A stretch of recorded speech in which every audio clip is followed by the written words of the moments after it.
He's been America's money expert for over 30 years, host of The Ramsay Show, where over 18 million people tune in each and every week.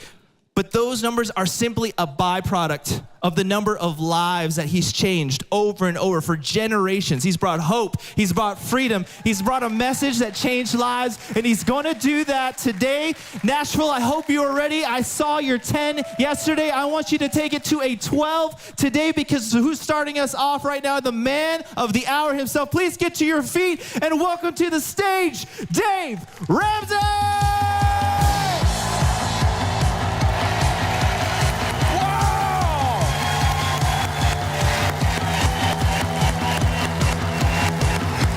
Good morning! Wow! Thank you guys. Woo!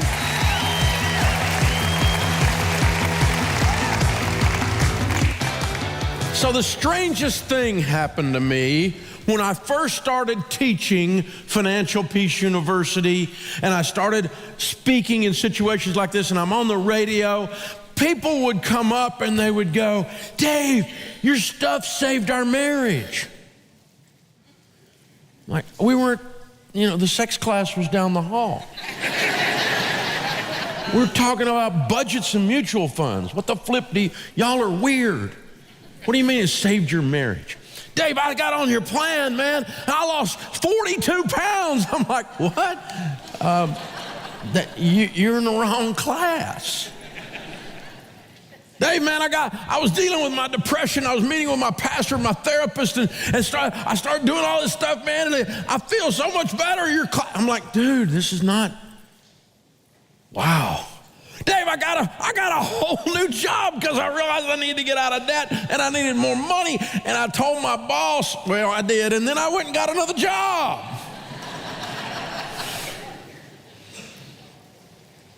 And I started realizing that they weren't in the wrong class, that money's not really the problem, it's the symptom.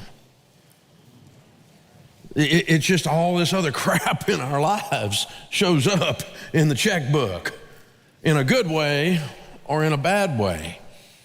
And when I started realizing that all these components of our lives, all these areas of our lives, from career to mental health to our spiritual walk to our physical condition to it all shows up in our money, and our money all shows up in it, and they are all tied together. You can't work on one without affecting the other.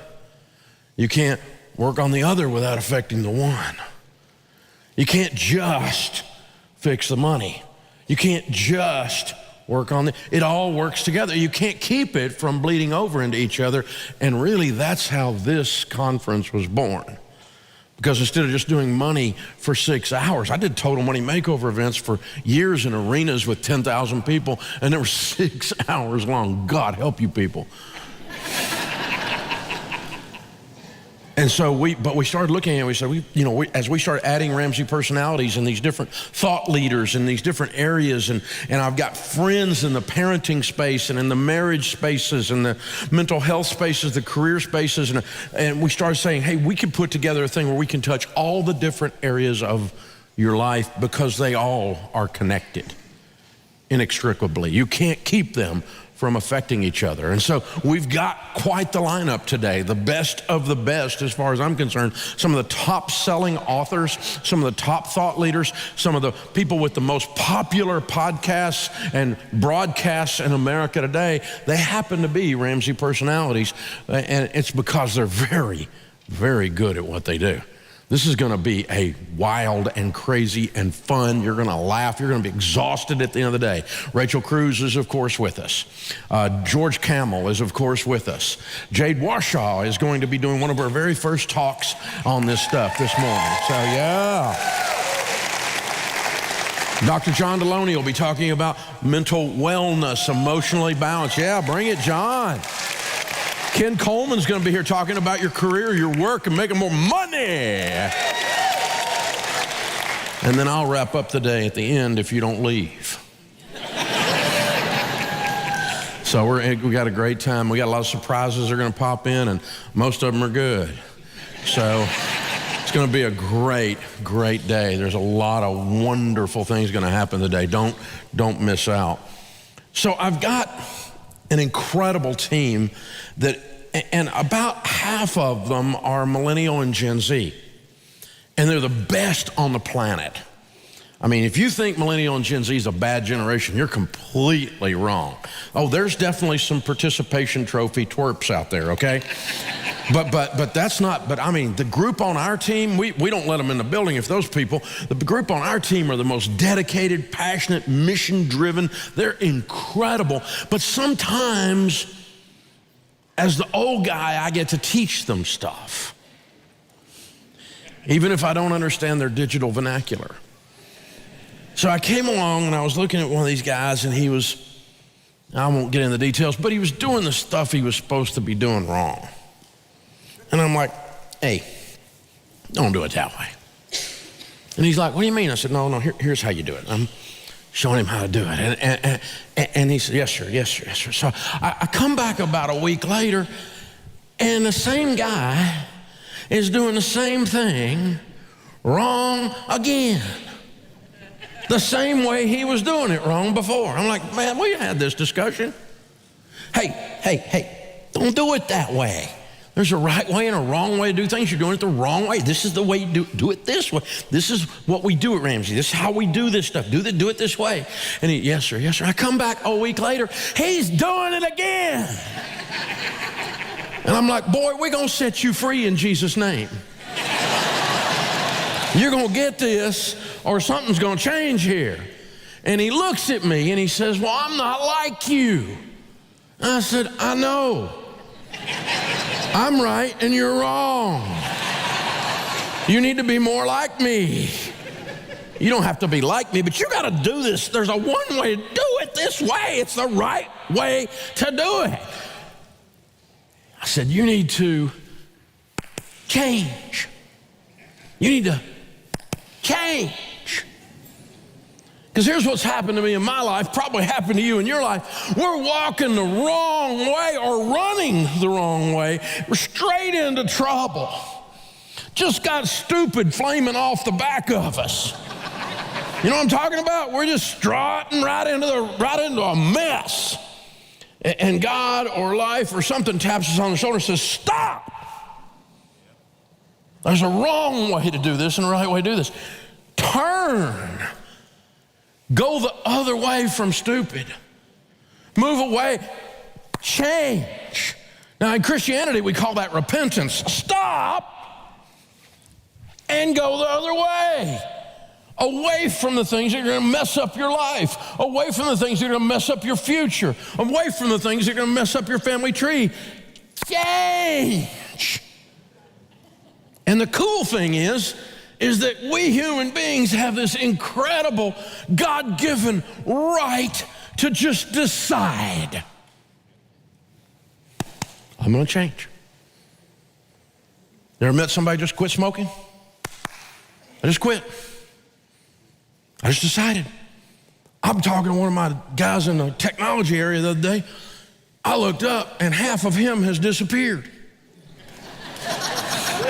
I'm like, dude, you lost a Backstreet Boy. How much weight have you lost? 68 pounds. My God, that's incredible, Tim. That's awesome. And so what'd you do? He said, I eat less. I decided to change. And that's what we're all doing here today. Because all these different areas of our lives, I don't care how good you are at money. I don't care how good you are at marriage and relationships and mental health, your spiritual walk. I don't care how good you are at your career, how much you love your job, how fulfilled you are. Every one of us in here, including the guy that teaches this stuff for a living, can always do a little better. There's always at least some polish and maybe just a complete direction change that's in order. And that's what we're doing in here today. So all day long, just go, I gotta change. I want a better life, and that's what I'm doing here. I want to be smarter. I'm gonna change. That's what we're doing.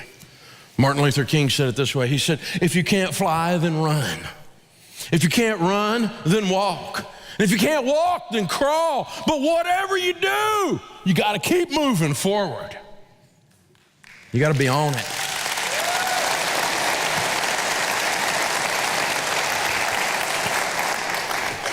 So our first speaker today is the oldest Ramsay personality in terms of being the Ramsay personality, the longest other than me.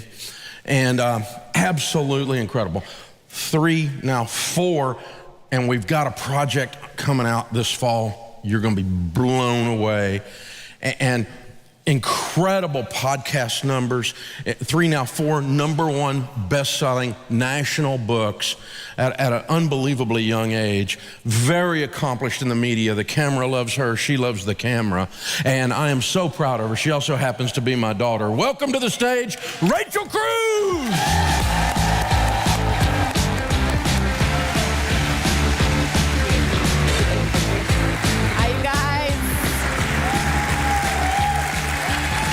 Good morning, good morning. It's so fun to see you guys. How many of you were here last night for Smart Money? Oh my gosh, most of you. Which secretly, as a speaker at a conference, I'm like, it's so fun to hang out with people before you come out on like the big day. So thanks y'all for coming. It was so fun last night. And it's so fun to be with you here today. Now, if my age, I'm in my mid-30s. I'm about to be 35. So I am a full product of growing up in the 90s. How many of you guys grew up in the 90s? You're like a product. The 80s, 90s, like those were some great decades, right? And so growing up in the 90s as a kid, I'm like, yeah, there were things that were told to me, that were said to me, that culture talked about, that I just started to really believe. I was like, yes, I believe this. Like, I believe that true love will last forever. They will always be there and then break our hearts. Jen and Brad, I'm still sad about it. I even started to believe, I remember going to school in the 4th grade, and I remember just begging my mom, don't let my Tamagotchi die. Please take care of my Tamagotchi. And sweet Sharon Ramsey did for about 4 days. And then she was like, they're all gonna die. I'm sorry, I can't do this. And then I remember thinking, if you have great music, if you're a great band, you will make great music for the rest of my life. And sadly, it wasn't the case. But Spice World, remember the movie? I mean, I was so in. So, there's things that you believe growing up, you believe into adulthood, that you're like, no, this is the truth. This is how life is going to be.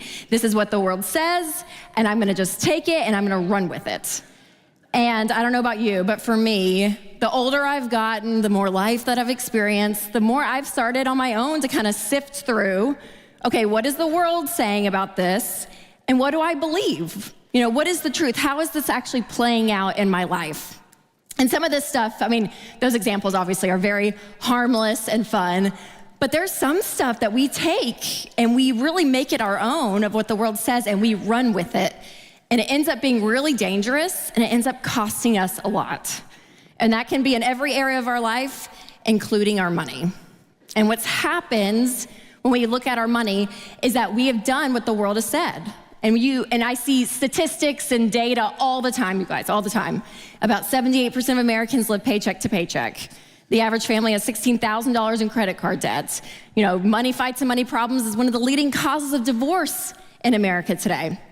So I'm like, okay, if we're doing what the world says with money, obviously something's not working. Something is wrong. And when you take a biblical approach, when you take a common sense approach, and you lay it over what the world says, it doesn't match up. So today I wanna walk through 4 lies that the world tells us about money, but they are simply lies. They are not the truth. And the first lie is that you deserve to have what they have. And this could be with your sister-in-law. This could be with a high school friend you still follow on Facebook. This could be with a coworker, with a family at church. But this little bit of entitlement creeps in where you're like, if they have it, why don't I? Like, how are they getting that promotion and I'm not? How are they taking that vacation and I'm not?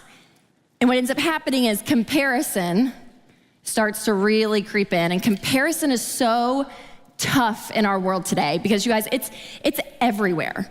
It's everywhere.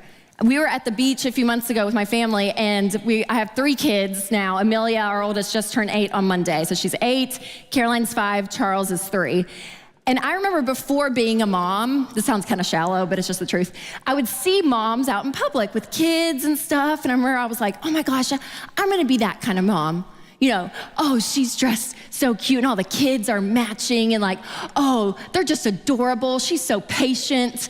Or there'll be like a mom at the pool. I remember seeing this mom at the pool before I had kids and she had like 4 boys and she was just rocking it. I was like, oh my God, look at her. She has it all together. So we're at the beach a few months ago and I'm like dragging all of our stuff down, you know, and you're just like yelling. I'm like, where's Charles? I'm like, where? No. You know, it's a mess, y'all. An absolute mess. So we finally get everything kind of set up and the kids are running it out. And I look over and there's a little family there with 3 little kids. And that mom in her perfect beach hat, she's sitting there and the kids are like frolicking in matching bathing suits. And I was like, oh yeah, those kids over there, they're not homeless. Those are my kids, but they look homeless and they're eating like donuts and goldfish, like nothing gluten-free, nothing homemade.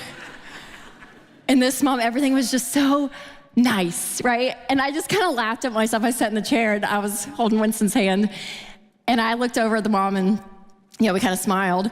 And I just thought, oh my gosh, isn't it funny? I thought who I was gonna be, I'm not. Like, I'm really not. I'm much more of a mess than what I was expecting to be as a mom. But in my head, I had this picture and I, for a split second, had this comparison with her. I did. And I had to tell myself, Rachel, good for her. Good for her. And good for you, right? And live your life. And I moved on. But that battle, it can creep up. It can creep up constantly. And what's tough too is that we carry social media around with us, right, on our phones. And you all know this. I mean, we've had enough years and decades with social media that we know it's everyone's best foot forward for the most part. Now I feel like people are getting better at showing real life, but you just see other people's lives so conveniently. So it's constant, it really is. And some of it's harmless. You know, for some people, you see that new kitchen that they've redone throughout COVID, and it's beautiful, and it's all white with like the new oak cabinets and the countertops, and you're like, oh man, that's a beautiful kitchen. You see it on Facebook, you know, or you see someone and they got a brand new car, and they're like, oh, always wanted a Mercedes. And there's a picture of them with like their new car. And what's so difficult is I'm like, oh, but we don't know the story behind those pictures or behind those people, right? I don't know the story behind that mom at the beach. Who knows what's going on with her, right? We don't see possibly the second mortgage that was taken out on the home to redo that kitchen. And now they're stressed out because he's lost his job. And you definitely don't see a 1990 Honda Civic, put it on Facebook with 200,000 miles, and be like, oh, look what my hubby just bought me. Hashtag blessed.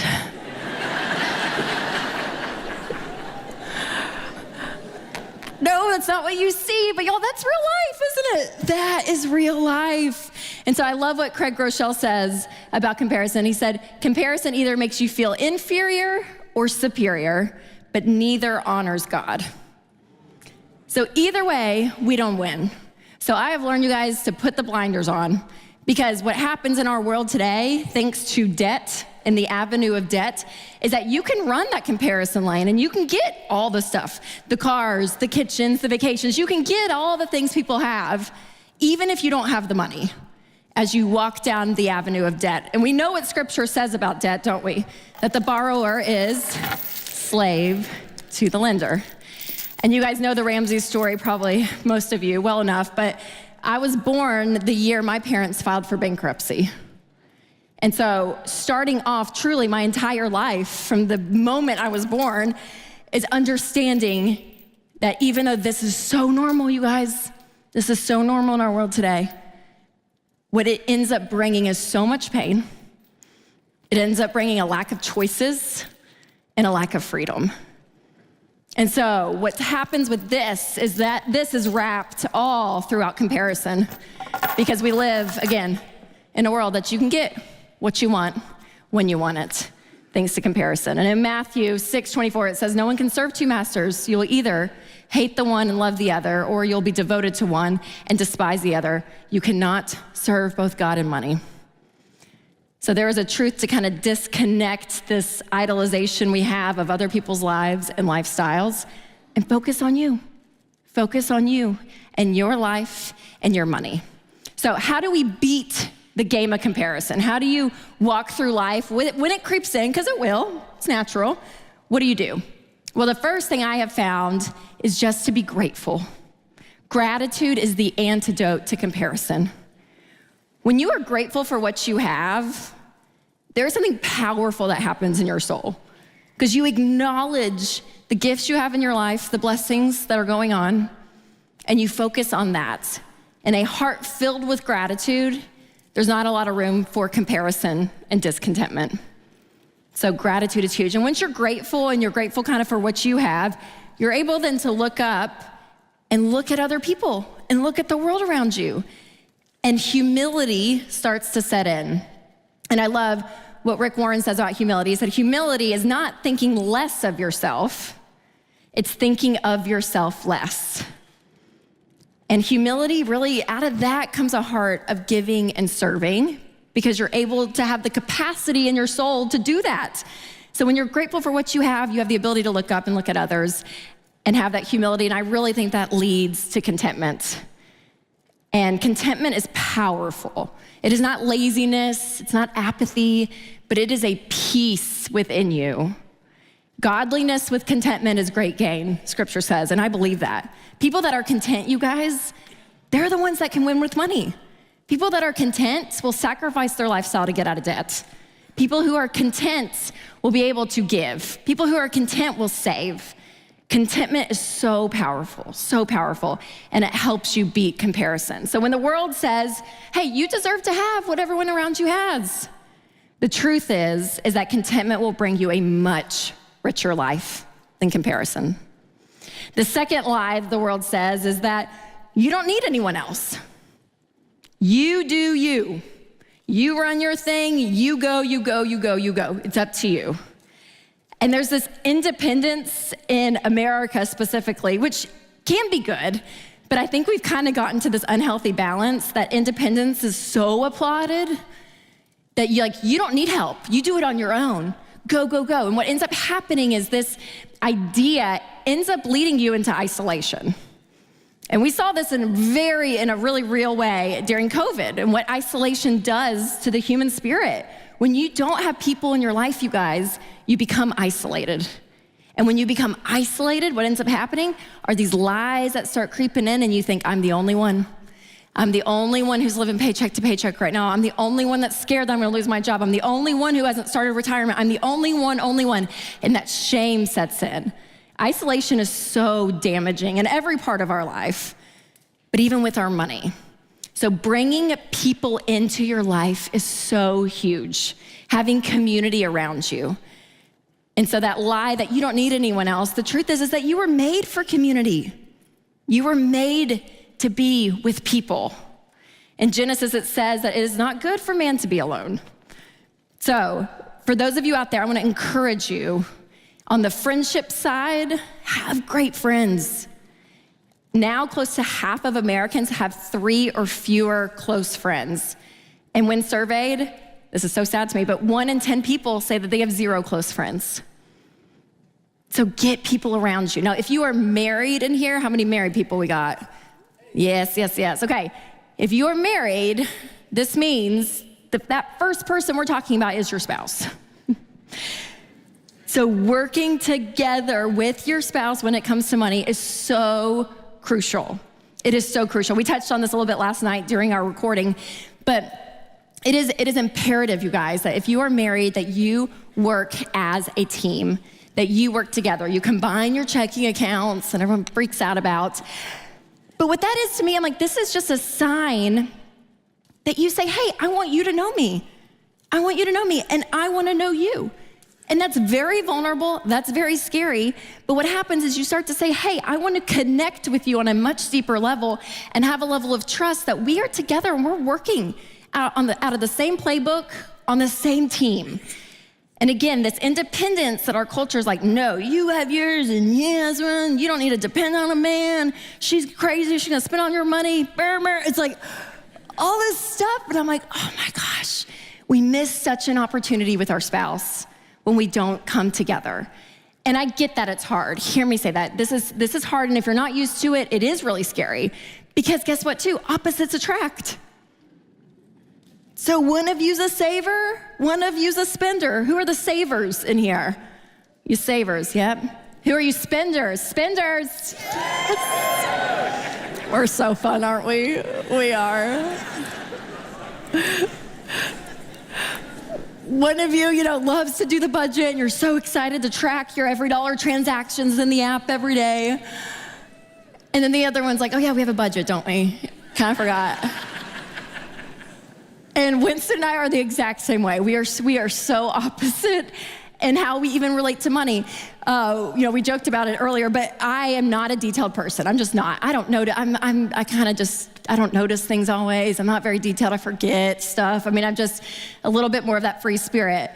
But one thing that I do love is, it's hit or miss these days, but just stay with me, is I love elections. Okay, so even if it's like county elections in our county at home, if it's big presidential elections, I love election season. I think campaigns are interesting. I like to watch, both sides and see like what everyone's saying. I just always think it's fascinating, and I always have. I did government in high school. I took that class, and I just think it's just a very interesting process that we all go through as a culture. And my friends know this. They know that like when election season comes, they're like, Rachel's gonna be one of the older people at the polls that like gives you the sticker that's like, I voted.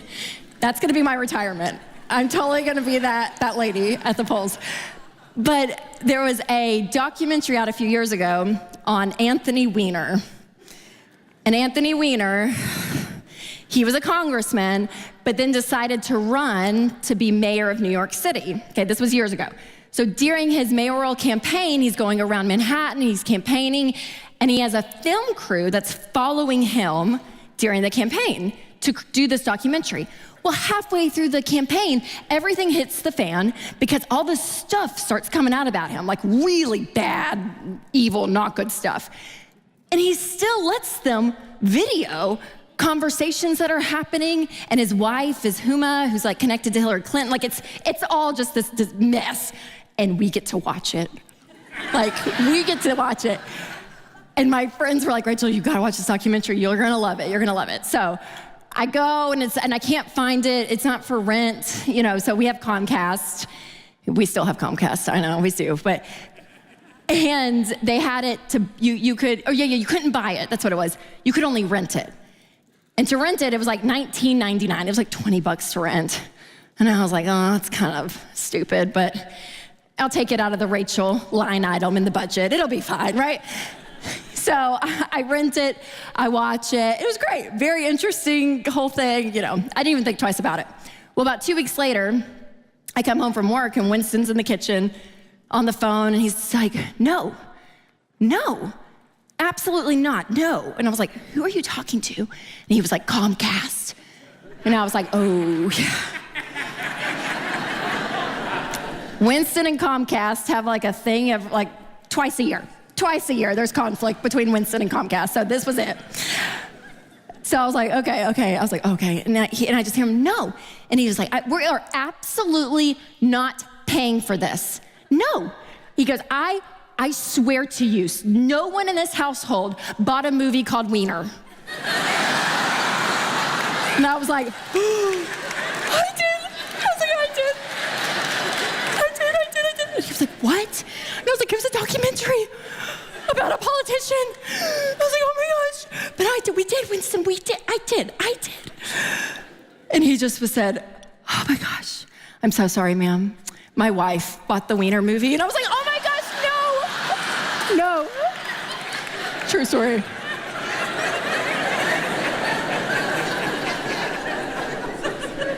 And I just walked away. I was like, there's nothing else to do here.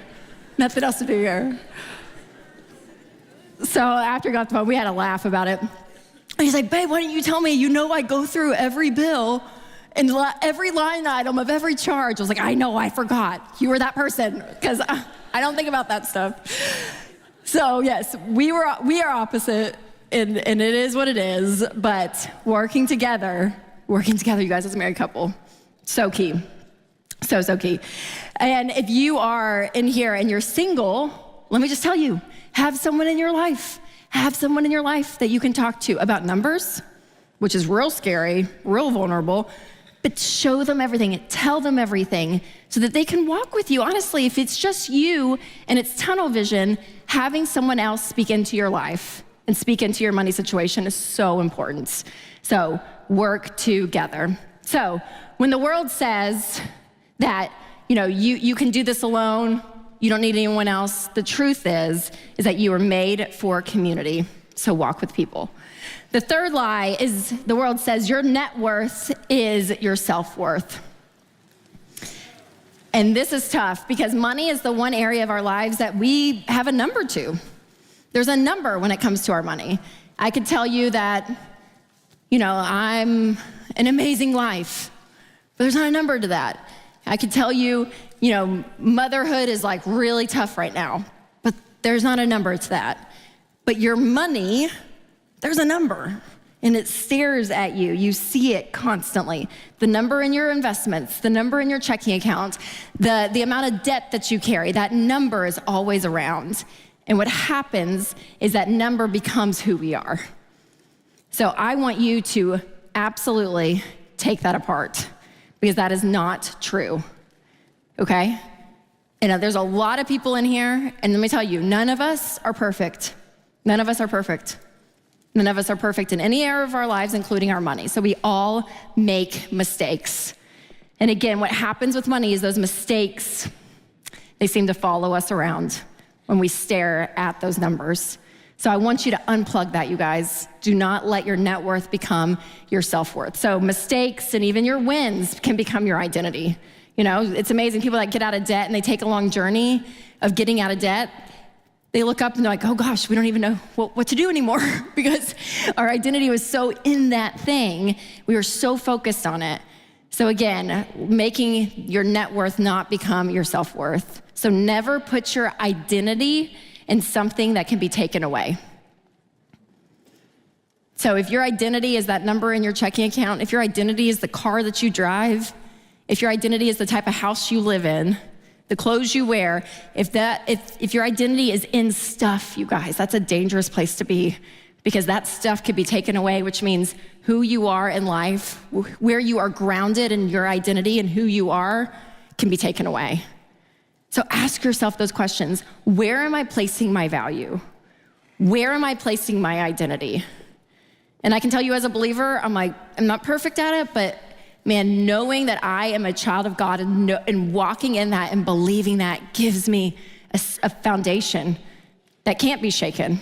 That it's tough sometimes, but there's something to fall back on. That if everything hits the fan and everything about our world is just taken away that we know as our family, where do I land? Where do I land?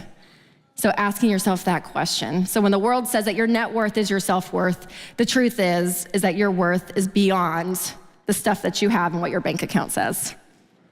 It's so much more, so much more. The last lie that the world says is that you only live once. YOLO. Well, this is kind of true. We do only live once, but this mentality of just do what you want in the moment, you only live once, so go, do what you want, can definitely breed this attitude of instant gratification. It can definitely just say, I'm gonna do what feels good in the moment, and y'all, that's hard. Because sometimes the right thing in the moment is hard, and it's not gonna feel good. So all of you that are getting out of debt, all of you that are saving up for an emergency fund, all of you that are walking these baby steps that haven't quite got to baby step 7 yet, but you have these goals and you're walking this path, you, in and of yourselves, you are displaying delayed gratification, the opposite of this, because you are looking forward to your future self. And you're saying, what is best for me in the future, not just the present? And even though that sacrifice is hard, even though that delayed gratification is so difficult, let me tell you, what that what that breeds in you, what that creates in you, in your character, is the exact thing that you need to hold the wealth that you may create in this life. Because if everything's just handed to you instantly, you don't have the character to hold possibly what your future has. So by delaying gratification and practicing this characteristic of patience and all of that is the character that you need to have a sustaining life, specifically with your money. So even though it's hard to say no to yourself in the moment, I'm telling you that delayed gratification is so key, because again, you're looking beyond just the present and you're looking at your legacy. You're looking at people, generations even beyond you when you do this stuff. In Proverbs, it says that a good man leaves an inheritance to his children's children. And there's something powerful about looking beyond yourself in the moment to the future. So while the world just says, YOLO, you only live once, think about yourself in the moment, what feels good, I would challenge you to say, look past that, because how you handle money today will outlast you. It will go beyond you. So these lies that you deserve to have what they have, and you don't need anyone else, and your net worth is your self-worth, and that you only live once, those can be dangerous if those are lived out in a far way. So taking the truth, taking common sense, and laying on top of that, you guys, is so big, not just for you in the moment, but for your legacy of you and your family and your community. So growing up as a Ramsay, one of the things that mom and dad always talked about, a metaphor they always used, was one of a rope. Okay, so the idea of the rope is that we were tied to one end of the rope as kids, and they had the other end. So depending upon how well we made decisions in life, how trustworthy we were, they would let this rope out, and we could then have more freedom and have more margin to go and make more and more of our own decisions. But if we made a bad decision and got caught, I'm just kidding, totally, sort of, they would pull the rope back in, and they would say, yeah, we can't trust you in that, right? So I remember being dropped off at the movies in middle school. We didn't go see the movie. We went across the street to McDonald's to get ice cream. Mom came to pick me up. She couldn't find me. This was before cell phones and all that. Anyways, it was this whole thing. So we had a family meeting about it that night, AKA Rachel is in trouble again. And I remember they told me, they said, Rachel, we can't trust you next time we drop you off at the movies that you're gonna be there, because you didn't go to the payphone and call us at home. And so we're gonna have to pull the rope back in until we can trust that you can make decisions. And when we can start to earn that trust back, we can let the rope back out. But for now, we're pulling it back in. Well, fast forward a few years, I was at a high school party. I was 15, and some adult beverages were being passed around. And I remember being a freshman and thinking, if I am caught at this party, my life is over forever. And I did. I went into the kitchen. I called my mom. I just said, hey, Mom, will you just come pick me up? She said, sure. So I went out to the car, got into the front seat. She said, everything good? And I said, yeah, I just don't want to be there anymore. I'm good. And she kind of looked at me, and I kind of looked at her. She said, lots of rope, Rachel. You just earned lots of rope. That was a good decision. So this rope conversation, it was constant in our house. And so when my older sister, Denise, she's 2 years older than me, when she graduated from high school, she was going off to college, going to the University of Tennessee, go Vols. And thank you, one of you, thank you. It's been a rough couple of football seasons, but we're making it. And so the night before she left, if you've ever had your oldest one leave, or a sibling, if you remember, it's just a big deal, right? It's the first one that's leaving the nest. And so the night before she left, we had this big dinner. I remember we sat in the dining room.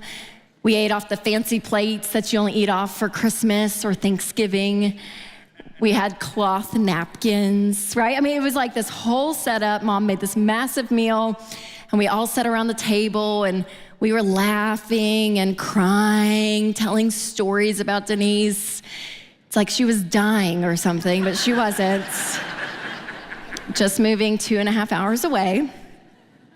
But towards the end of the dinner, Dad pulled out this gift bag, and out of the bag, he pulled this out, a rope.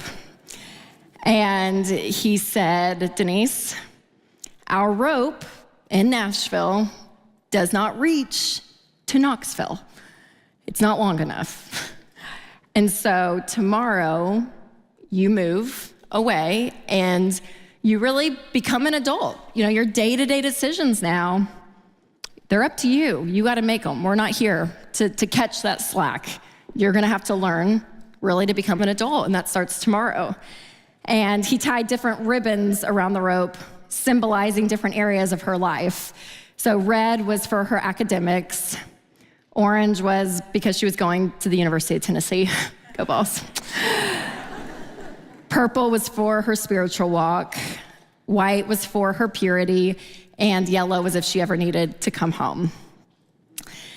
And he said, okay, Denise, tomorrow you're an adult. And so he handed her the rope. And we all just cried. And we're like, she has the rope? Like the whole thing.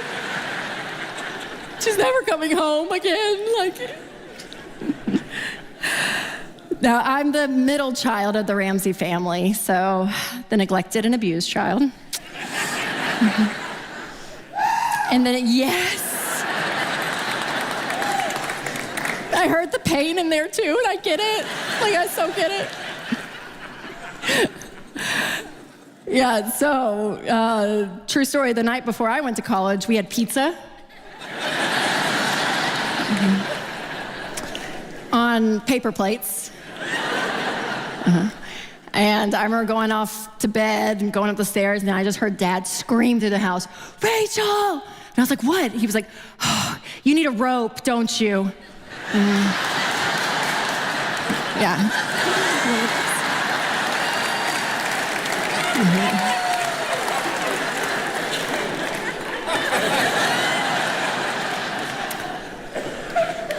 Yeah, I'll let you decide which child is their favorites. I think we know.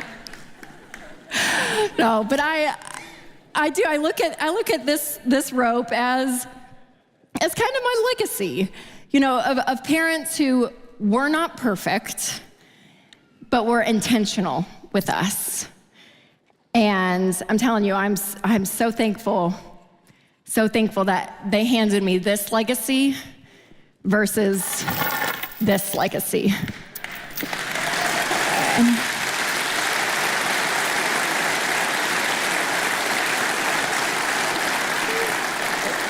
Because in Deuteronomy it says that I call heaven and earth as witness today against you, that I have set before you life or death, blessing or cursing. So choose life, that you and your descendants may live. Thank you guys so much. I so appreciate it. Thank y'all. Enjoy the rest of the conference. Yeah, thank you guys. Thank you. Thank you, thank you, thank you. Yes, thank you. That's so kind. Thank you, thank you.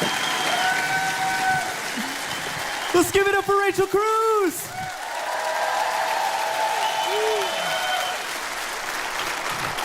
Every single time those things hit the floor, man, I get goosebumps. Every single time. That was fantastic. That was a fantastic way to start off our time. Don't go anywhere too fast. We've got someone coming right up. Now, we believe in something here at Ramsay called humble beginnings, right? We don't want to ever forget where we started from. And so you see these folks on this stage that have incredible advice, incredible insight and knowledge and wisdom, but we all started somewhere. And our next speaker, I wanted to introduce you to little Georgie.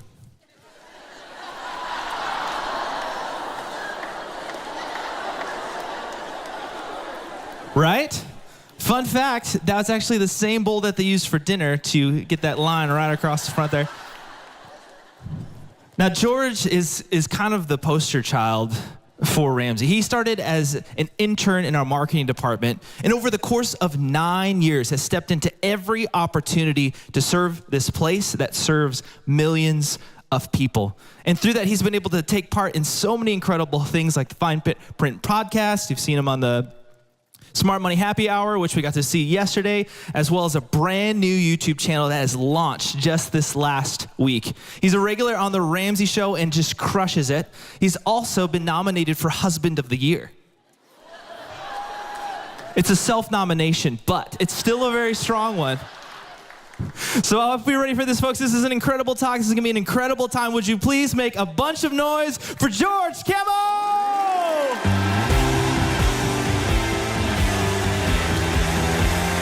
What's up, Nashville?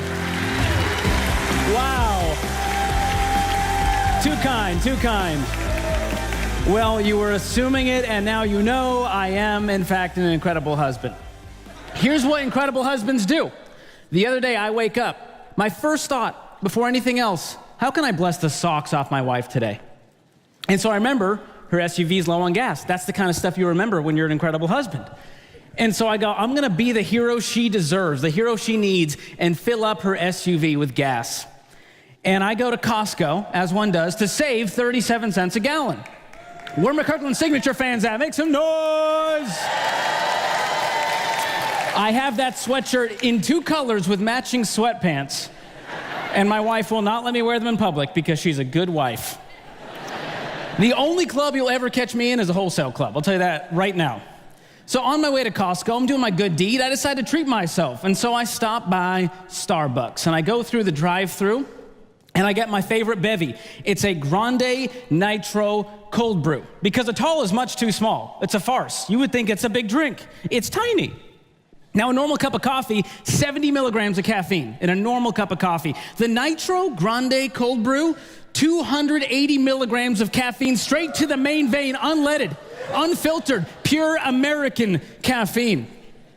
And so when I drink one of those, which I just did before I came out, if you can't tell, I live on the edge. And when I drink one of those, also just on edge, just riddled with anxiety. And I'm a millennial. And so what do you do at the drive-thru if you're a millennial? You pay with your Apple Watch because we do the most.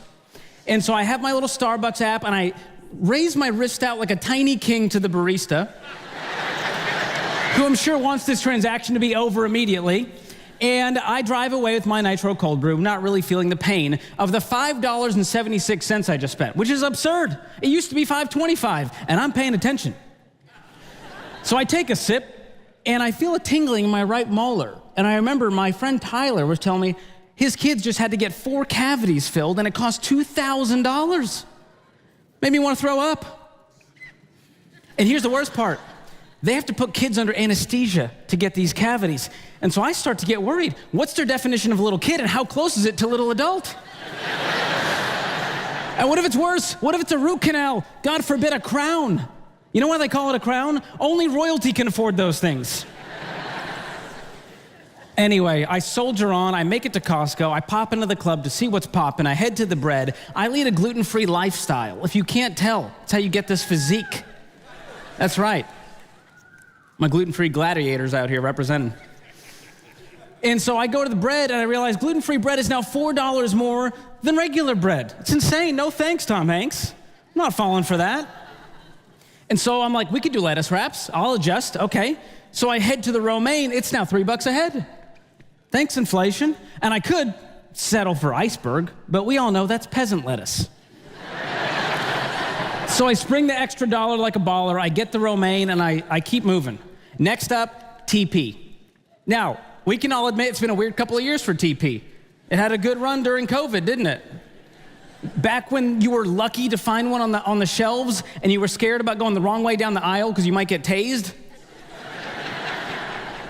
And, you know, we could settle for generic brand. But you and I, we might not agree on politics or religion or the most controversial of all. Was there room on the door for Jack in the Titanic? We may not agree on all that, right? But we can all agree that nobody, and I mean nobody, deserves generic brand toilet paper. My parents didn't immigrate to this country in the 1980s from the Middle East so that we could have one ply.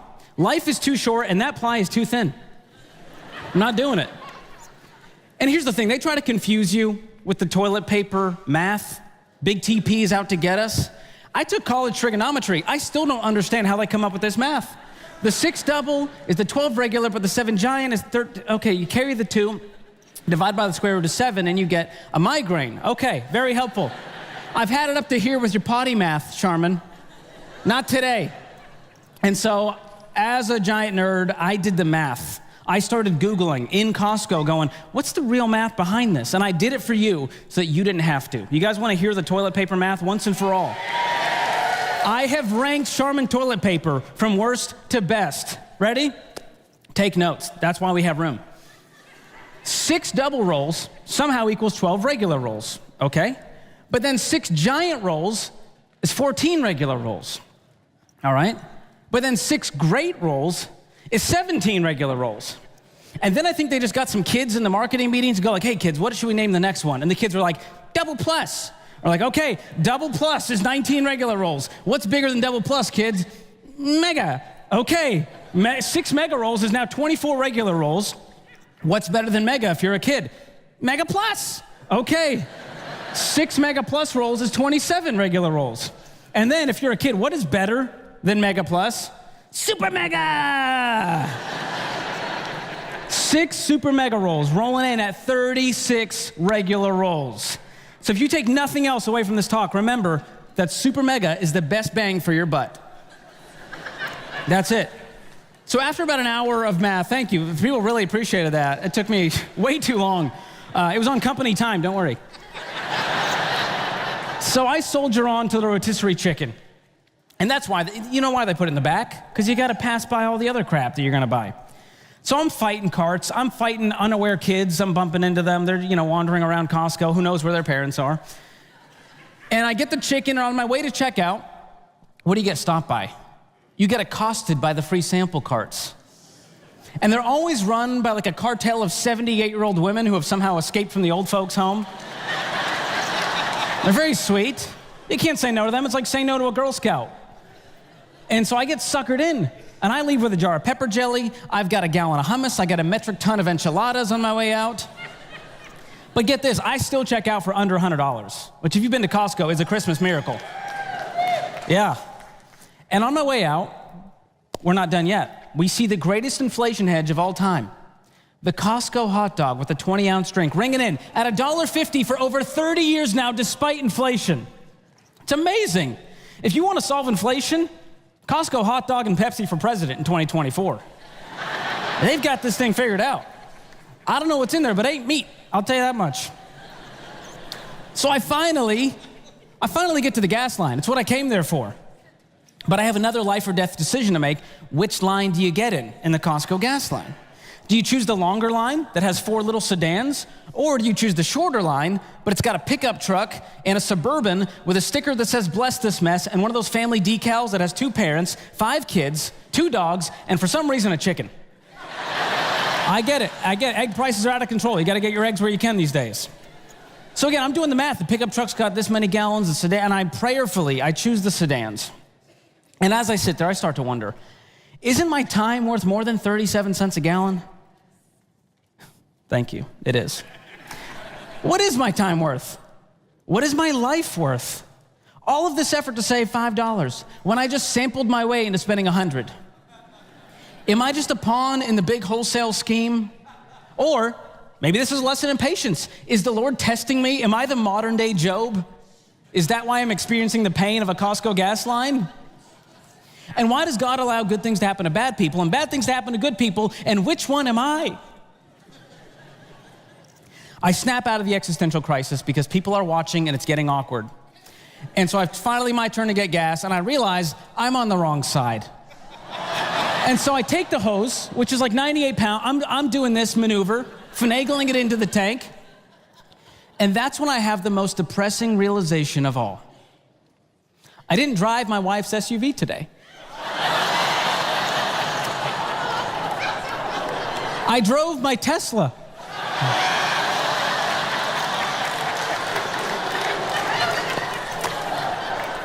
I don't need gas. I need therapy. Y'all, it's a crazy time right now. Everything feels chaotic. Eggs are going up, banks are coming down, the housing market's sideways, and air travel, sky high. We're talking 30,000 feet now, FAA regulation. Anyone fly Spirit to get here? We're so glad you made it. We were worried. We were worried. I mean, life is good, y'all. We can all agree, hashtag bless, all that stuff, but like, it's been hard. For so many people out there, money's been tight. We've got no margin. You're not where you want to be financially. You thought life would look different by now. You thought you'd be further ahead with your money, right?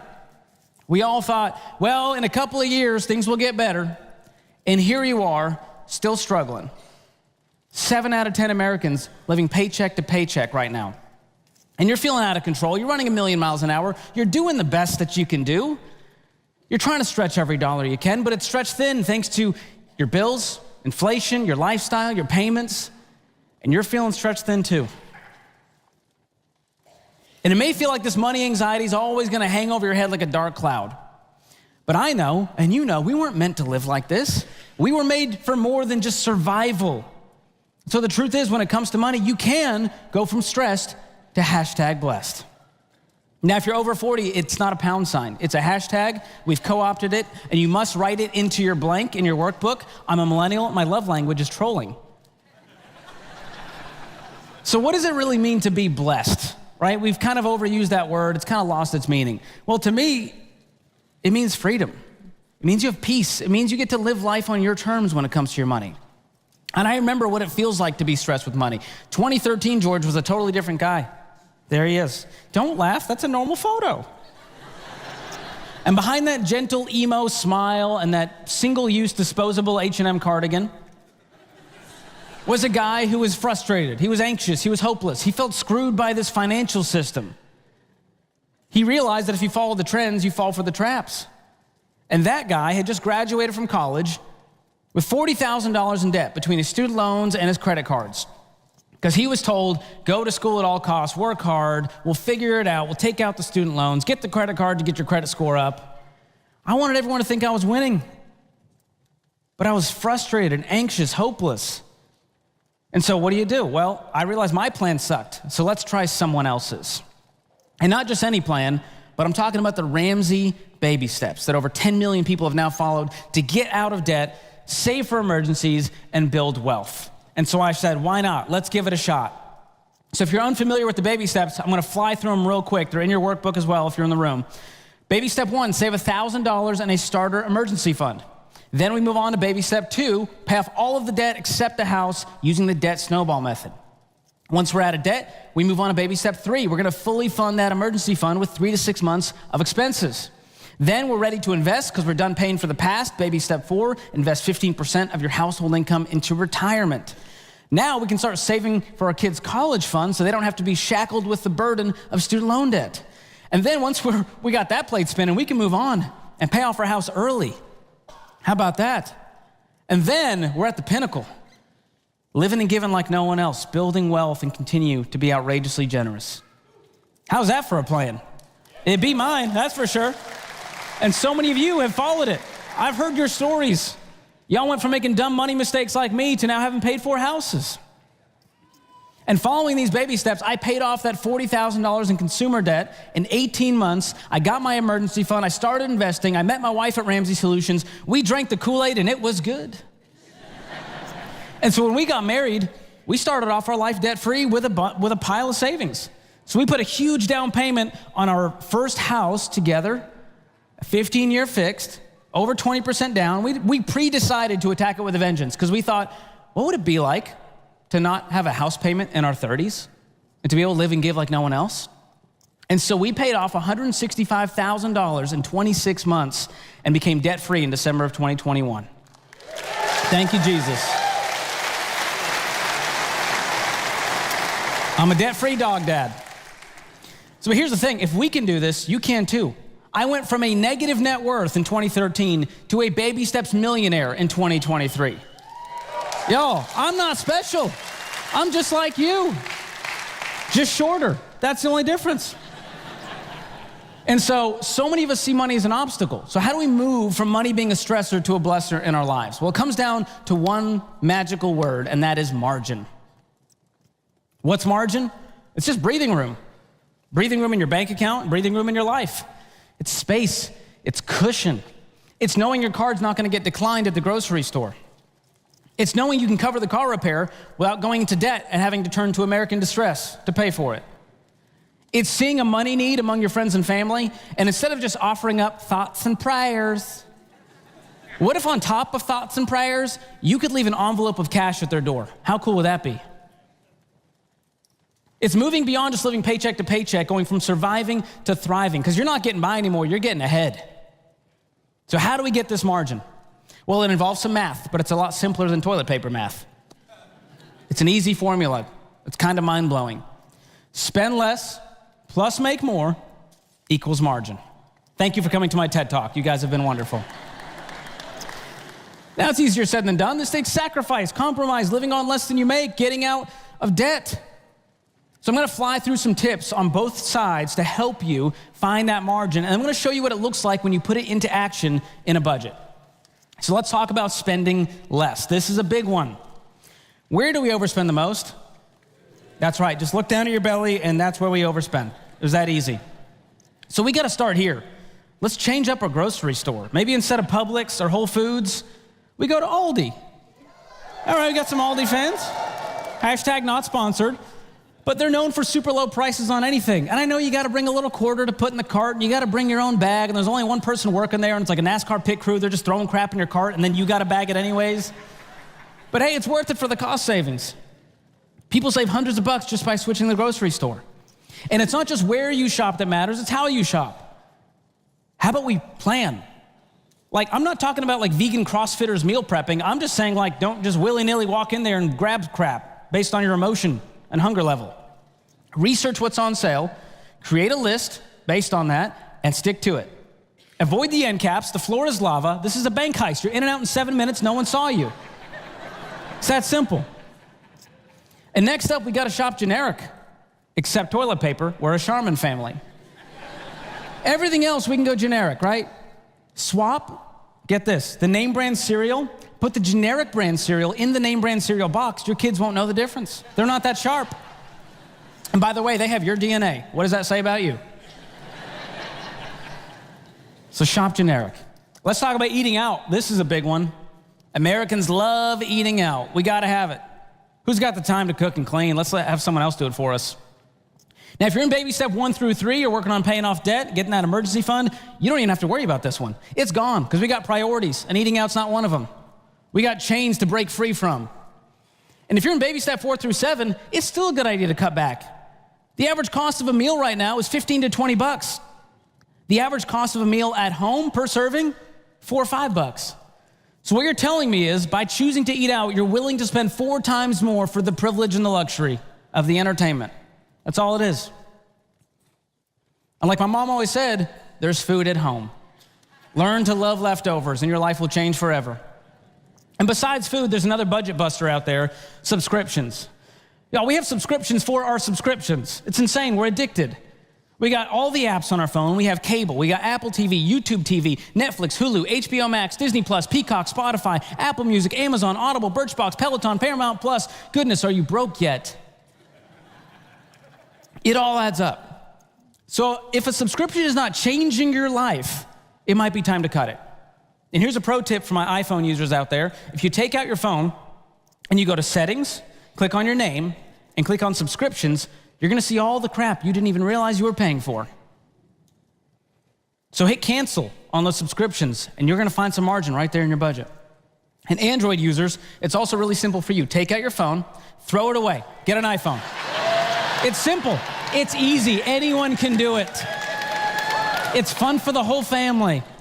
I'm kidding, don't throw it away, sell it for 20 bucks, whatever it's worth, and use that towards the iPhone. I'm kidding, but I'm not. Most of these subscriptions, when you really look at it, they're wants and they're luxuries. You can survive without them for a period of time. You can get them back later when you're not broke. The only thing you really need is food, utilities, housing, transportation, and the redeeming love of Jesus Christ. Everything else is just bonus, gravy on top. It's hard to get control of spending though, it's a tough one. So I found a simple way to become a smart spender. I've come up with a fun acronym that actually spells out SMART, and I'm just so grateful for the team. They made these letters just for my talk today. So kind of them. So let's start right now. I cover this in Financial Peace University in lesson 5 if you want to dig deeper. John Deloney and I tackle this one. But the S stands for self-awareness. And here's the question you want to ask. Is there something I'd like to buy, and will it actually add value to my life? Will I actually use this thing? Every purchase must serve a purpose. Then, if you can say yes to that, we move on to motive. Am I buying this for the right reason? That's deep. If you think about it long enough, you'll realize there's some outside pressures here. I gotta set boundaries up with friends or family. I'm emotionally spending. This is retail therapy. It's 11 o'clock, and I'm in bed just scrolling and adding to cart. But if you can say, yes, I'm buying it for the right reason, I'm not trying to impress anyone, this isn't retail therapy, we move on to affordability. A, is this in my budget? Wish Congress would answer this one correctly. If Americans answered this correctly, we would be $0 in debt in America today. If it's not in the budget, we gotta wait till we can pay for it in full so it doesn't own us. If you can say yes to that, we move on to research. Is this the best option, retailer, and price? This is where most people get screwed because it's impulsive. They just saw it. They just swiped up on Instagram. They didn't even do the research to figure out if this is the best product at the best price from the best place. Don't shop impulsively. If you can say yes to that, I did some research. Lastly, we move on to timing. Is now the time to buy it? This comes down to opportunity cost. If I spend money on X, I can't spend money on Y. Is there something else? Is there another priority we need to spend this money on? So if you answer no to any of these questions, I'm not here to hurt your feelings. It's just a not now. It's not a never. We got to adjust our motive, adjust our budget, adjust our lifestyle, adjust our patience until it's a yes to all 5. This is about delayed gratification instead of instant gratification. So I dare you to use these questions as a filter and see how it changes the way you spend. All right, let's talk about making more. In addition to spending less, we got to figure out how to make more. And second jobs, side hustles, I get it. No one wants to do it, but man, don't tell me you can't go make more money. People are desperate for work out there. And more effort equals more income. I wish we could all lay in bed and scroll Instagram and make money. But you got to go deliver crap for people who want to lay in bed and look on Instagram. That's how you make money. So go bust your butt. Turn your skills into side hustles. You're a teacher, tutor. You like to bake? Bake for events, make smash cakes for 1-year-old birthday parties. Get creative, put yourself out there. Post in your neighborhood Facebook groups. And regardless of your skills, there's things anyone can do. Deliver food, groceries, packages through apps like DoorDash, Uber Eats, Instacart, Amazon Flex. Mow lawns, pull weeds. Right there in your neighborhood, you can dog sit, dog walk, babysit, house sit, do handyman work. People will pay you $50 an hour to screw in light bulbs these days. And with the magic of the internet, there are things you can do at home, customer service jobs, virtual assistant jobs. But regardless of what it is, think about this. 2 or 3 nights a week, you take on one of these side hustles, and you make $100 to $125 a week. That's an extra $500 a month you didn't have. That would change your life. Another place to find money is your own dang house, your garage, your attic, your basement, your closets, your storage units. What is wrong with us, America? We have to buy tiny houses for our extra crap. So ask yourself, what can I sell? The answer, almost all of it. Become a minimalist. It's trendy right now. You'd be shocked at what people are willing to buy, because guess what? At one point, you bought it. So sell it on Facebook Marketplace and realize you can always buy it later on Facebook Marketplace. There you go, at a steep discount. Okay, there's a few simple ways to spend less, make more, but I want to show you how to actually figure out if you're gaining traction here, and that means you're getting on a budget. We've got to give every dollar a job. We don't want any of our dollars unemployed like Uncle Larry. We saw how it turned out for him. So for the first time in Ramsay Event Center history, I want to do a live budgeting demo with you all. You want to do that with me? Would that be fun? Everyone say, show me the budget. Show me the budget. Nerds. So Justin from our team is back there. He's like the Wizard of Oz running the show because I will screw it up trying to do all this at once. And so I've got a sample budget up here using our own app, Every Dollar. This is the premium version. It connects to your bank. You can drag all the transactions up. And so I need a volunteer from the crowd, maybe a gentleman up front who wants to play. You don't have to get up here. Okay, sir, what's your name? Chris, what's your favorite hobby? Bowling. Bowling, and what's your favorite restaurant? He's got so many options. I like Chick-fil-A. Who? Oh, yeah, that's what Chick-fil-A. There you go. Chick-fil-A, all right. Bowling and Chick-fil-A, that's the American dream right there. So Chris is in baby step 2. He's got $40,000 in consumer debt he's trying to pay off, and he makes the average household income of $71,000 in America, which after taxes, we're gonna call $4,800 a month. You all tracking with me? So there's our income on the side of the budget, but you'll notice something about Chris's budget. Every dollar's telling us he's $1,000 over budget every single month. That's a problem, isn't it? Okay, now everyone's budget's unique, so put your own numbers into this. And Chris just got a hold of the baby steps. He went through Financial Peace University. He's ready to go scorched earth and make some sacrifices. So I love that Chris has giving first in his budget, 10% off the top to his local church. We love that. We're not gonna mess with it. But we are gonna move to investing. Chris has been hanging out with his buddies. He's getting his 5% match from the employer. He's into some crypto. He's got some single stocks, but he knows cryptocurrency is just Mary Kay for young men. We're gonna cut that out for now. We don't need it. Leave it to the bros to deal with that. And then what if Chris paused investing for a season, 18 to 24 months, while he gets his act together so we can go back from 5% to 15%. So we're gonna zero both of those out. And we're gonna zero out single stocks because his buddy told him it's gonna take off, but he's already lost money in the thing. Boom. We went from $1,000 over budget to now $500 over budget, just like that. Let's keep moving to vacations and travel. Guess where he's traveling to? Around his neighborhood doing side hustles. So we're gonna take that down to 0 right now. Now he's got his housing, utilities, all that stuff. We can't mess with that. Sure, he can turn off the lights and use less water, but we're gonna call that a win. We're gonna keep moving down to fuel. He drives a big old truck. He's a true patriot, and I can't stop him from being stupid. So he's gonna keep getting 4 miles a gallon and driving that truck, and we're gonna keep moving to food. Now y'all know what we're about to do here. Chick-fil-A is going down to 0 for now. We'll be back, Chris, don't worry, you'll get it. And groceries, we're switching. We're going to Aldi now. So going from $6.50, we're gonna go down to $4.50. Y'all, we just cut our food budget in half by cutting eating out and switching where we shop.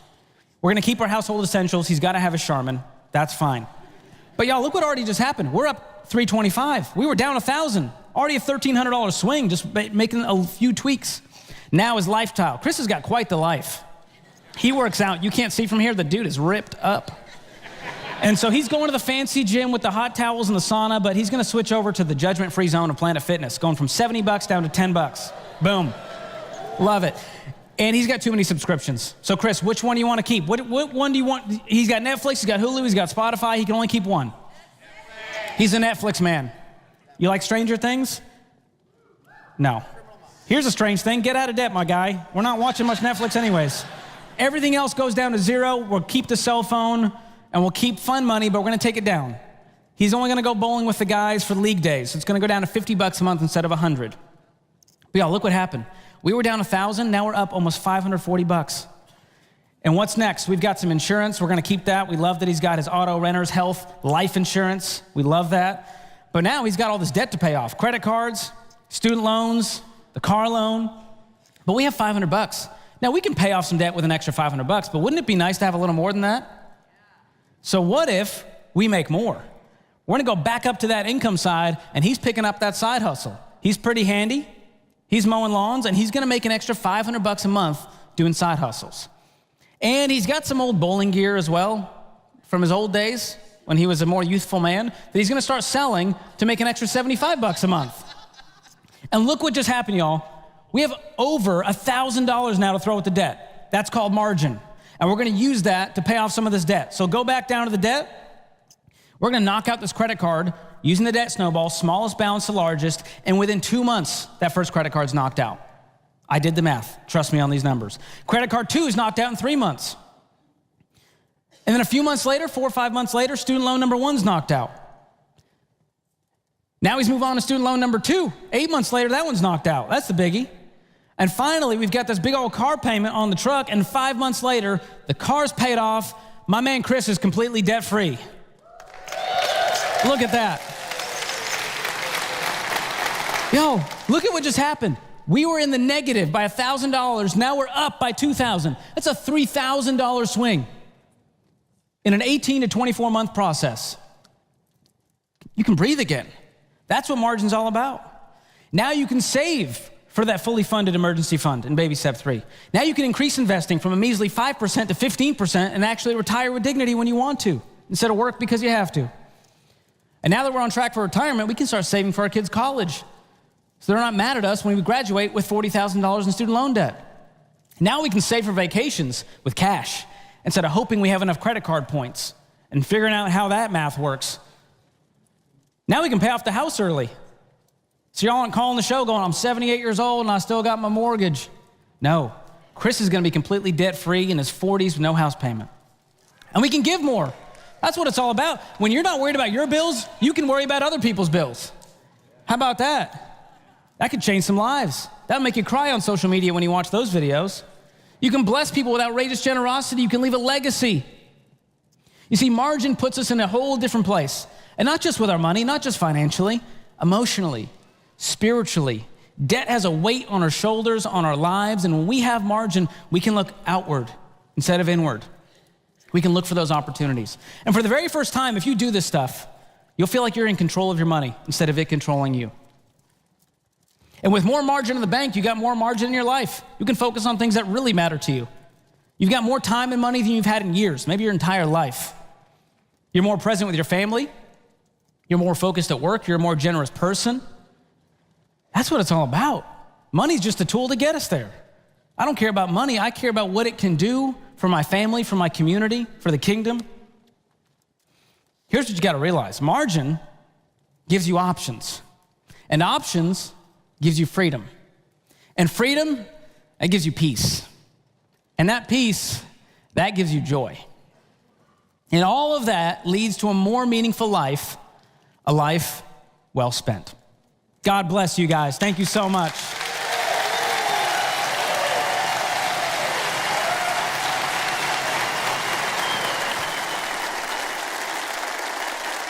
Come on, ladies and gentlemen. Woo! Wow.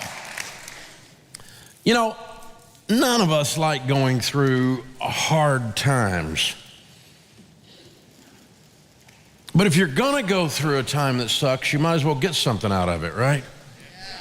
Yeah. So anytime I do something stupid and it causes a hard time, or maybe I didn't do something stupid, maybe just hard times come, I always want to stop and do an autopsy, a CSI review on this hard time. If we're going to go through the manure, I at least want to grow something, you know? I want to know what the takeaway is from the hard times. Now, there's a whole lot of discussions a whole lot of people have had and will have in the coming years over the pandemic and over COVID, but one thing is for sure, we figured out during that time, and if you didn't, this is your notification. We figured out during that time that it is not good for man to be alone. That people need other people. Rachel talked about community in her talk and how important that is. You cannot succeed to the level you should succeed unless you have other human beings of high quality in your life, speaking into your life. Humans just need community. It is not good for man to be alone. And yet we continue to do these things that lead us away from each other instead of towards each other. I mean, the way people misuse this thing, instead of actually spending time with their family. How many times we see somebody sitting in a restaurant and they're texting back and forth across the table? I mean, we have a certain number of people in the last 2 generations that don't even know how to break up except by text. We've lost our relational IQ. And that made us think that we can just go home and work from home and we don't need people.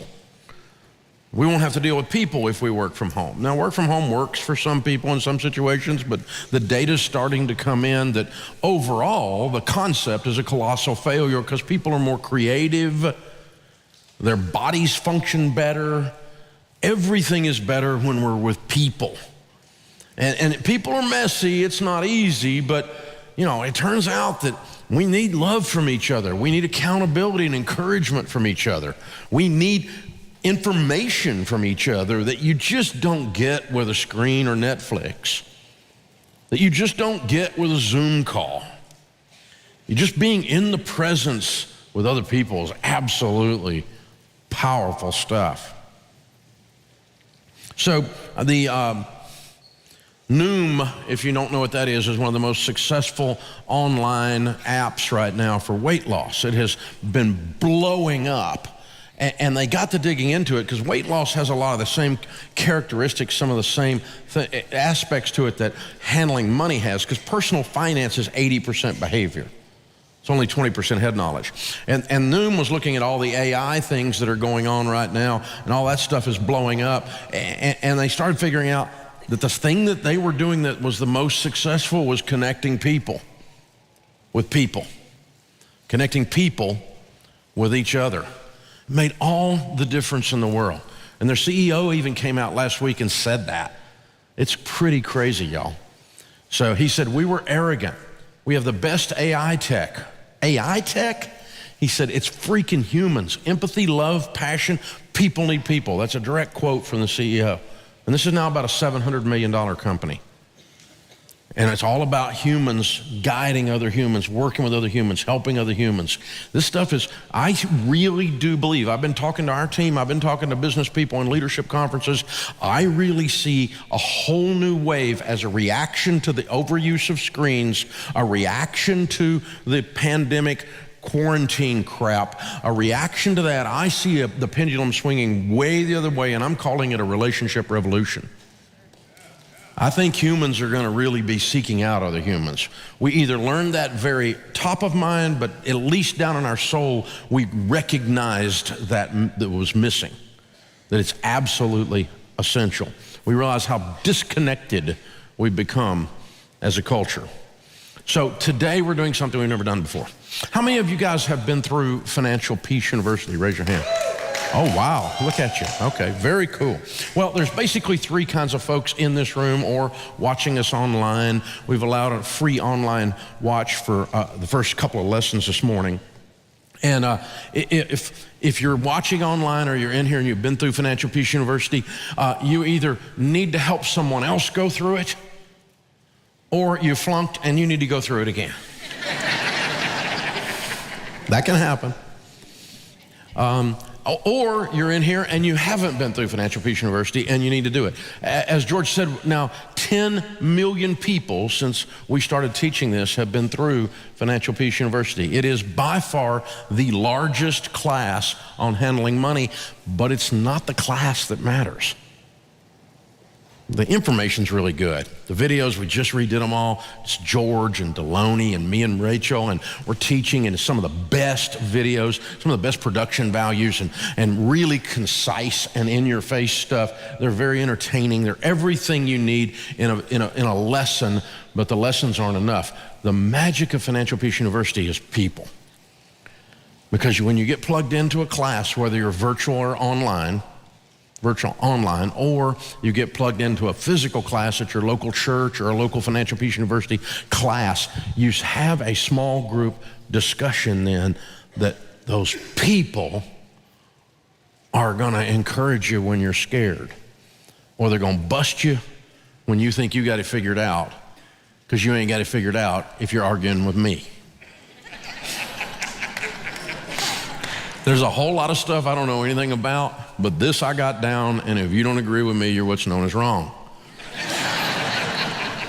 We've been doing this a long time. 10 million people are arguing with you right now if you think you got it figured out. So this is a process that is freaking proven. No question about that. And so here's what we're going to do. We're going to put people involved in this system like never before. So go through Financial Peace University, or get it for somebody, or lead a class and be a coordinator, or go through it for the first time by yourself, do it virtual online, or get in a physical location with humans. But either way, get the human interaction, and we're gonna throw in free coaching sessions with a trained coach. It's a $200 value. We're also gonna throw in 12 months of daily group coaching calls. That's a $240 value for a year.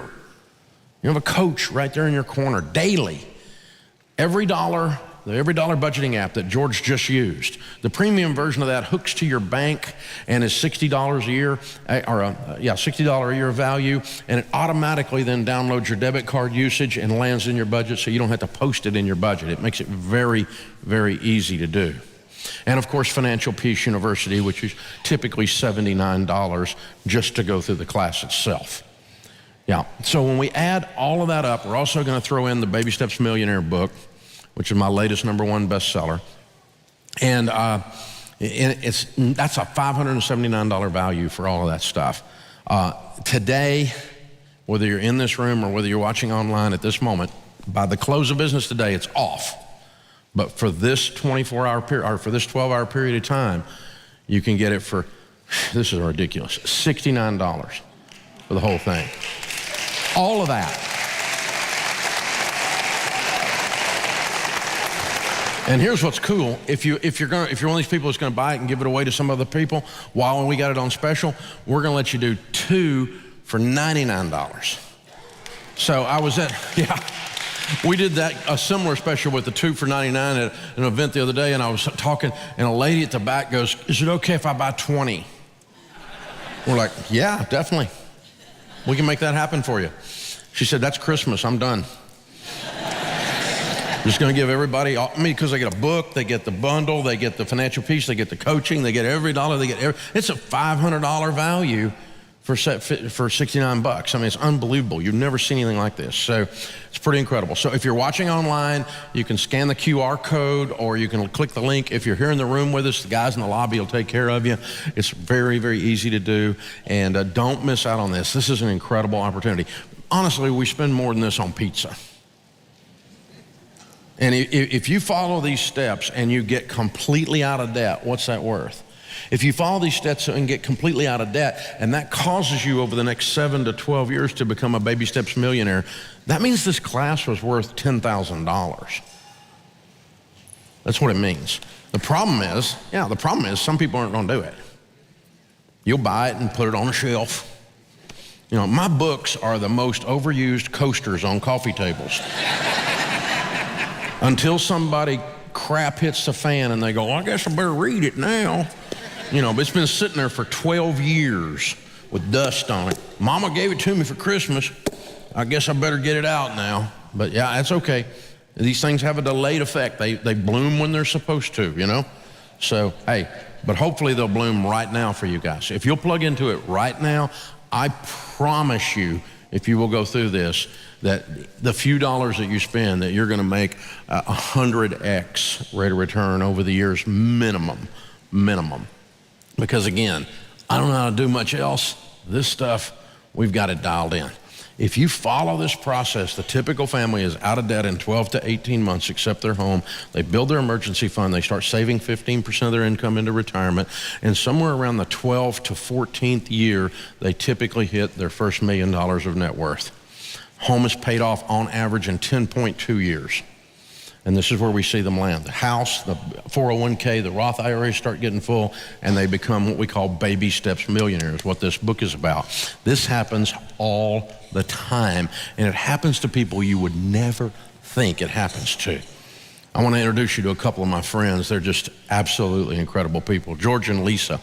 George worked his entire working life for 40 years at a water treatment plant in the Los Angeles area.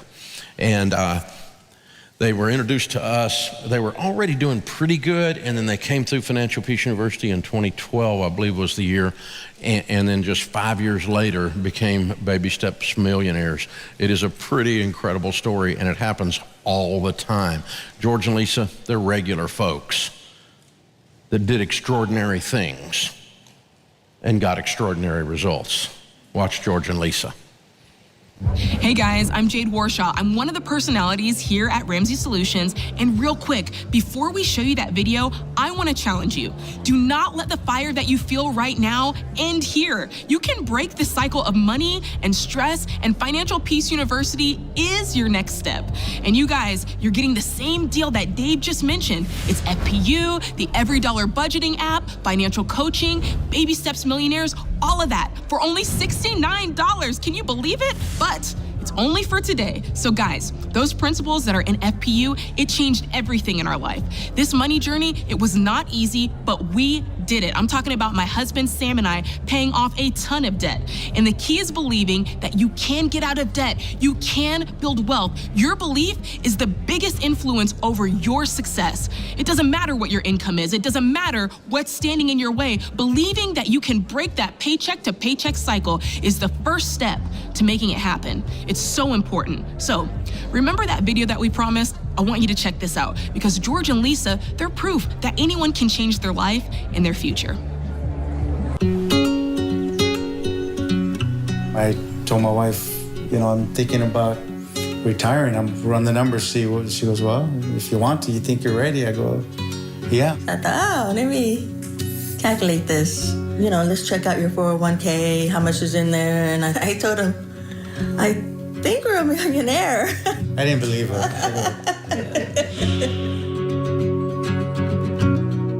I worked for a water treatment company. I was there for 40 years. And I started as a custodian, 18-year-old kid fresh out of high school. As I'm there working and I see that there's other jobs, and I took some supervisory classes at the junior college, and I put in for the jobs, interviewed, prepared myself, and I actually got the job. We had a 401k, and so I started just 2%, small. And then over time, little by little, every time I got a raise, I started increasing it till I maxed it out to the most that I could. And I don't want to say that everything was peaches and roses. I mean, yes, we made mistakes along the way, but in spite of those, the goal was to pay off our house and be debt-free. If you think it can't happen or won't happen, it probably won't. So you gotta get out of that way of thinking and just say, I wanna try something different. If it wasn't for that, I probably would have stayed a custodian. I mean, it sounds so simple, but everything you do can just take you another step forward if you're intentional about saving. If you try to say, I'm gonna be a millionaire tomorrow, then it's like, okay, that's why they call it baby steps. When you do one step at a time, you see progress. From custodian to maintenance worker, station mechanic, instrument technician to supervisor. And now I'm worth $1.1 million. If I can do it, you can do it. Wow, that's right, guys. If George can start out as a janitor and end up as a millionaire in America, then what the heck is possible for you? If George and Lisa can do it, you guys can do it too. And you need to believe that. Go start FPU today, right now. Get after it. Thanks for watching.